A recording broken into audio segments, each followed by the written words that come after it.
오늘은 좋은 상가 고르는 법 8번째 동판교 지역에 다녀왔습니다. 주거와 업무가 혼재되어 있는 대표 상권이고요. 이 지역 상권을 통해서 상가 고르는 법 관심 있게 봐주시면 감사하겠습니다.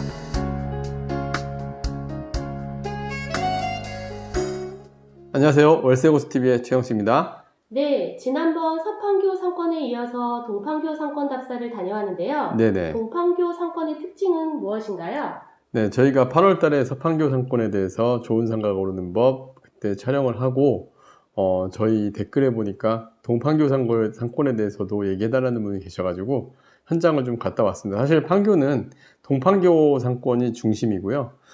서판교는 주거 위주로 구성이 되어 있고 녹지와 주거 위주로 좀 쾌적한 지역으로 만들었다 한다면은 교통과 상업시설 같은 경우는 동판교로 배치한 특징이 있습니다. 그래서 제가 지난번에 이 서판교와 동판교를 어떻게 나누냐면 지도상으로 보면은 여기 경부고속도를 중심으로 해서 서쪽은 서판교 그리고 동쪽은 동판교라고 합니다. 이 동판교에는 일단 상업지역이 판교역을 중심으로 하는 동판교 중심상권이 구성이 되어 있고요. 이 공원을 중심으로 해서 딱 나뉘어집니다.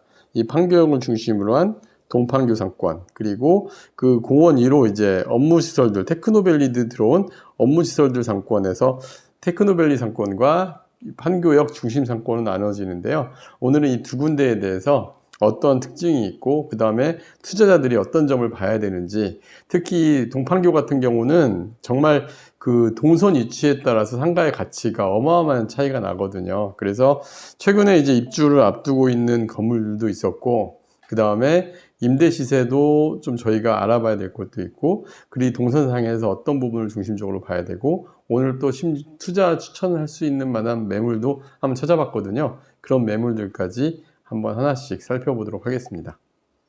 네, 동판교 상권의 임대 현황과 시세는 어떠한가요? 네, 일단 판교역에 대해서 먼저 얘기를 해볼게요. 판교역을 중심으로 해서 알파돔 4개의 건물이 일단 업무시설로 들어와 있는데, 거기에는 우리가 아시다시피 되게 유명한 카카오에서 하나씩 건물이 들어왔었고, 또 그래서 유명해지기도 했죠. 오늘 가서 보니까 이 판교역 중심으로 해서 상권이 살아날 만하게 구성을 했어요. 일단 보행자들을 굉장히 배려해서 보행자 광장부터 해서 상권들이 다 정확하게 들어갈 수 있게 됐다라고 보여지는데, 다만 이 알파돔 타워부터 카카오 이 건물들 같은 경우는 4개의 건물들은 일반인들이 매매가 한 게 아니라 자체 임대료 위주로 하고 있습니다. 그래서 임대료도 굉장히 높아요. 그래서 전용평당 50만 원 이상의 임대료로 1층들이 대형 업종들로 다 갖춰져 있고요. 이제 그 주변으로 해서 가장 먼저 우리가 판교역 북쪽으로 보면은 이제 테크노밸리로 가는 동선상에 가장 처음 자리를 잡은 상권이 있습니다. 알파돔 자체가 들어오기 전에, 판교역이 들어오기 전부터 상권을 만들어 둔 곳이 이 판교 북측의 테크노밸리 사이에 있는 중심 상업지역인데요. 여기는 오피스텔, 상가들이 잘 들어와서 처음부터 자리를 잡았고, 장기적으로 판교의 중심 상권으로 자리 잡아서 가장 중심이 된 현재 상권이 되어 있습니다. 그리고 이 지역 같은 경우는 지금 제가 이 현재 시장에 나와 있는 매물들이 많지가 않아요. 특히 상층부가 별로 없습니다. 이 판교는 재밌는 특징이 하나 있어요. 어떤 특징이 있냐면, 동판교 자체가 대략 한 15,000세대 가까운 아파트들이 들어와 있음에도 불구하고 학원가가 없어요. 전체 제가 그래서 한번 조사를 해봤더니 전체 동판교 지역의 학원 현황이 22개 정도 수밖에 들어와 있지가 않습니다. 이게 왜 그런가 봤더니 가까운 인근에 분당의 학원가 워낙 잘 돼 있다 보니까 다 흡수가 된 상황처럼 보이고, 실제 학원가로 구성될 정도의 분양가가 아니었어요. 판교는 분양가가 상당히 높았습니다. 업무지역, 중심상업지구로 개발되다 보니까 분양가가 높고, 실제 상층부들은 대부분 오피스로 임대가 나가 있고요. 일부 병원과 오피스 형식으로 구성이 돼 있다 보니까 학원들이 못 들어온 상황이 된 겁니다. 그런데 1층 상가들 임대료는 전형적인 A급 상권의 임대료를 구성시키고 있어요. 판교역 북측의 중심상업지역은 제가 이제 보니까 전용평당 30에서 40만 원 사이의 임대료. 그러니까 예를 들면은 판교역 북측 바로 마주보고 있는 데가 전용 10평에 5천에 360만 원. 그리고 대로변에 있는 거는 이제 이 자체 임대로 간 건물 같은 경우는 전용 62평에 3억에 2,500, 그러니까 전용평당 한 40만 원까지 임대료가 구성되는 걸 볼 수가 있었고요. 그 다음에 알파리움 단지, 여기도 사실상 오피스 건물들의 임대로 보니까 여긴 좀 크게 나눠져 있는데 전용 27평에 1억에 790, 전용 18평에 6천에 550, 전용 평당 30만 원 임대료 정도 수준의 형성이 돼 있었고, 그 다음에 주거 지역 쪽으로 보면은 그 푸르지오 그 단지 상가가 있습니다. 푸르지오가 두 군데가 있는데, 푸르지오 월드마크와 그랑블이 있는데, 월드마크는 사실상 업무지구 상권하고 붙어 있어요. 그래서 중심상업지역, 특히 판교역에서 육교로 연결돼서 녹지하고 같이 연결되어 있는 부분이 있는데, 업종도 잘 갖춰져 있는데, 여기 역시 A급 상권을 같이 맞물려서 중심상업지역의 임대료로 전용 21평이 8,550, 그러니까 전용 평당 한 30만 원 임대료에 구성되어 있는 것도 볼 수가 있었습니다. 근데 이 동판교역 상권에 제가 걱정되는 건물이 딱 하나 있었어요. 어디가 있었냐면은 그 판교역 남측으로 이제 백현동으로 가는 쪽에 요번 최근에 입주를 하고 있는 건물이 힐스테이트 판교역 오피스텔이 있는데, 여기에 지금 상가가 임대가 230개의 매물이 나와 있습니다. 지하 1층, 지하 2층, 1층으로 상가가 구성이 되어 있는데, 판교역에서 지하로 연결된 것도 되게 좋아요. 근데 단점이 그 땅 면적이나 이 건물 면적에 비해서 상가가 5, 6평짜리 이런 건물들로 쭉 구성이 돼 있다 보니까 MD 구성하기가 좀 쉽지 않아 보인다. 그 다음에 분양가도 전용 평당 1억이 훨씬 넘는 이제 분양가에 분양이 되다 보니까 임대료 구성을 어떻게 할지 좀 궁금한 상황인데, 제가 근데 이 건물에 또 하나 우려점은 여기가 약간 언덕으로 돼 있어요. 언덕으로 되면은 상가가 동선이 끊기는 경향들이 좀 있거든요. 그리고 또 하나는 바로 옆이 또 대로변이 구성이 되어 있는데, 이게 너무 넓은 대로예요. 그래서 이게 좀 동선이 좀 끊겨 보이는 역할이 있어서 상권에는 그렇게 좋지 않은 영향이 좀 미칠 것 같아서, 이제 옆에 현대백화점도 있고 뭐 괜찮아 보일 수 있습니다. 우리가 분양받으신 분 입장에서는. 하지만 그 임대료를 과연 감당이 가능할지, 이 부분에 대해서는 조금 퀘스천 마크가 되는 건 사실인데, 저도 이 물건 같은 경우 지금 이제 입주를 하고 있는데, 이 상가 같은 경우는 어떻게 구성이 될지 좀 관심 갖고 보고 있는 건물이지만, 현재 여기에 분양받으신 분들이라면 만약에 임차 문의가 있을 때 최대한 빠르게 임차를 내보내는, 약간 수익이 낮더라도 초반에 선점하는 게 되게 중요하거든요. 업종 선점시키는 게. 만약에 여기에 분양받으신 분들이라 한다면 빠르게 입주를 마칠 수 있도록 좀 노력을 해야 될 필요가 있을 것 같습니다. 그리고 이제 그 다음은 테크노밸리 상가입니다. 판교역 북측으로 그 북측 상권에서 바로 녹지로 연결이 돼서 이제 업무지구가 들어가 있는데, 테크노밸리 상권 같은 경우는 좀 우리가 흔히 얘기한 지식산업센터 상가들하고 좀 비슷해요. 대형 건물들로 이루어져 있고 내부 인원만 잡아먹는 상가들이에요. 그래서 되게 재밌는 거는, 여기 같은 경우는 중심상업지역으로 되게 커지기는 좀 어려운 구성이에요. 건물들 규모가 굉장히 크다 보니까 건물 간의 이동이 많지가 않은 게 좀 보이는 특징으로 보여집니다. 그러면 내부 인구만 가져다 보니까 가장 큰 장점은 안정성은 되게 높아요.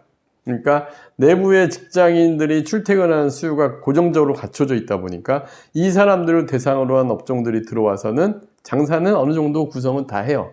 그래서 폐업률이나 이런 건 되게 낮은데, 단점은 상권의 확장성이 이 판교역처럼 막 보행자 동선이 잘 돼 있다든가, 뭐 광장이 구성이 돼 있다든가, 이런 게 아니라 차 위주의 이제 동선으로 돼 있습니다. 그러다 보니까 임대료가 중심 상권보다는 조금 떨어져요. 전용 평당 한 20만 원 내외 정도의 임대료들. 제가 조사를 해보니까 여기에 이제 상가가 좀 들어가 있는 건물들이 뭐 전용 9평에 5천에 200, 그 다음에 전용 14평이 5천에 300. 되게 임대료도 되게 재밌는 거는 모든 건물들의 임대료가 다 비슷해요. 1층 상가 임대료들이. 그래서 전용 평당 한 20만 원 전후 20에서 25만 원 사이에 구성되어 있는 걸 볼 수가 있었고요. 이런 곳들은 여러분들이 투자하기도 되게 편합니다. 왜? 임대료 예측이 가능하거든요. 임대료 예측 가능성에서 투자 금액도 이 정도 금액대 내 수익률을 맞춰가지고 금매물이 수익률을 맞춰서 낮은 게 나오면 투자해볼만 하다라고 생각을 하고 접근하셔도 되고요. 임대 안정성이 높다 보니까 매물이 또 많지도 않습니다. 그래서 이 지역에 관심을 가지신 분들은 어떤 분들이냐면, 좀 안정적인 투자를 원하시는 분들이란다면은 여기에서 금리 상황이 좀 안 좋아질 때, 급매물들이 나올 때 하나씩 관심 있게 보실 만한 지역이 테크노밸리 상권이라고 보여집니다. 그래서 테크노밸리 상권과 판교역 상권이 되게 특징이 너무 명확하게 갈려요. 이거는 이 지역뿐만 아니라 그 어느 지역이 이건 중심 상권과 그 다음에 그 뭐 지식산업센터가 들어간 상권, 이런 상권들의 특징들을 볼 때 우리가 여기를 좀 벤치마크해서 조사를 해보셔도 좋아 보입니다. 네, 그렇다면 마지막으로 동판교 상권의 추천 물건을 통해 장단점을 비교해 주세요. 네, 제가 여기 현장에 가서 판교 지역은 생각보다 물건이 많지 않다는 느낌을 받았어요. 물론 아까 힐스테이트는 굉장히 많습니다. 막 마이너스 P도 나와 있고 한데 사실 그 물건은 웬만하면 저희가 추천은 드리기가 좀 어려워 보였습니다. 아직 너무 좀 리스크도 있어 보였고, 그렇지만 임대가 갖춰져 있고, 그 다음에 저희 고객분들이 추천해 줄 만한 물건이 뭐가 있을까 해서 제가 만약에 투자자를 한다면 이런 물건들을 보겠다 해서 한 3개 정도를 찾았어요. 첫 번째는 그냥 아파트 단지 상가입니다. 그 판교역에서 바로 붙어 있는 월드마크 상가, 그 바로 아래에 이제 그랑블 단지 내 상가가 있는데 전용 10.62평이 9억 5천만 원. 이 지역이 거의 대부분 1층 상가들이 전용평당 1억이 다 넘어가요. 그나마 1억이 안 되고 수익률이 좀 맞춰져 있는 매물 3개인데요. 푸르지오 그랑블 단지 내 상가는 일단 업종도 괜찮은 업종이 맞춰져 있고요. 4천에 300만 원에 또 입주부터 지금까지 한 번도 임차인이 바뀌지 않은 그런 매물로 임대 안정성이 좋은 매물인데 4천에 300인데 9억 5천이니까 사실 수익률적인 측면에서는 괜찮은 편입니다. 1층 상가 중에 거의 4%에 가까운 수익률이니까 이 정도면 괜찮아 보였고, 또 하나는 이제 좀 작은 금액으로 투자하기 좋은 매물, 그러니까 푸르지오 월드마크 롯데마트에 있는 건물 안에 있는 상가인데 전용 5.92평에 5억 원. 이거 역시 전용평당 8,400이고 사실 저는 이 매물이 좀 괜찮아 보였어요. 투자 금액도 작고 또 월세는 5천에 180만 원. 여기는 내부 상가도 공실 없이 갖춰져 있는 걸 볼 수가 있었거든요.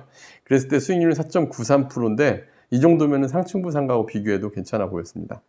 그 다음에 이제 아까 제가 얘기한 테크노밸리 상가인데 H스퀘어라는 건물인데 10억 5천만 원에 전용 14.02평, 전용평당 7,489만 원인데 이 정도면 어느 지역의 지식산센터 1층이나 이런 데 가격하고 비교해도 비싼 편이 아닙니다. 그리고 월세는 현재 코로나 영향을 좀 받아가지고 8천에 300만 원인데 향후 가치까지 생각해 본다 한다면 이 정도 3개의 매물이 그래도 투자하기에는 괜찮은 매물로 제가 현장 가서 보니까 좀 보이더라고요. 그래서 이런 매물들도 좀 관심 있게 보시면은 괜찮아 보일 것 같고요.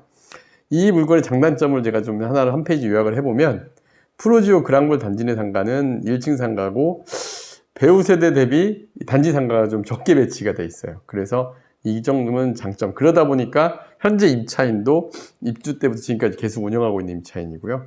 상권 확장성이 낮은 대신에 단점은 주거 위주 단지 상권이다 보니까 성장 가능성은 좀 떨어지는, 우리가 그런 점은 좀 어쩔 수 인지를 하고 들어가셔야 될 것 같고, 월드마크 상가는 이제 판교역 주거 동선 입구에 위치해 있어서 약간 중심 상가입니다. 그리고 1층 기준으로 좀 수익률도 높은 편인데 반면에 5.92평이 좀 작죠. 그래서 상대적으로 작은 면적이 좀 단점으로 보이고 이 건물 내에서는 메인 동선에 위치해 있지는 않아요. 그러다 보니까 이런 점은 좀 단점으로 보이고요. 이건 투자 성향, 나의 투자 성향에 따라서 여러분들이 얼마든지 이런 거는 선택해 보실 수가 있을 것 같습니다. H스퀘어 상가는 업종이 선호 높은 좀 업종이에요. 그리고 배우 세대가 확실하고 세대적으로 일단 건물 내부 인구가 확실하게 잡혀 있으니까요. 업무 인구들이. 그리고 상대적으로 좋은 위치에 있는 가치성도 좋은 상가였습니다. 다만 상권 확장성은 좀 낮은 게 단점. 그리고 상대적으로 현재 임대료를 좀 코로나 타격을 받다 보니까 낮은 수익률이라는 건 단점인데 이런 것도 우리가 비교해보면서 좋은 물건을 고르는 기준으로 잡으시면 좋을 것 같아요. 그래서 오늘은 동판교 지역 전반적으로 한번 알아봤는데요. 현장을 가보면 우리가 눈으로 보면 좀 다르다는 걸 많이 느껴요. 그래서 여러분들도 이런 내용들을 보면서 좋은 상가 고르는 법 관심 있게 봐주시면 감사하겠습니다. 네, 다음 영상도 기대하겠습니다. 네, 감사합니다.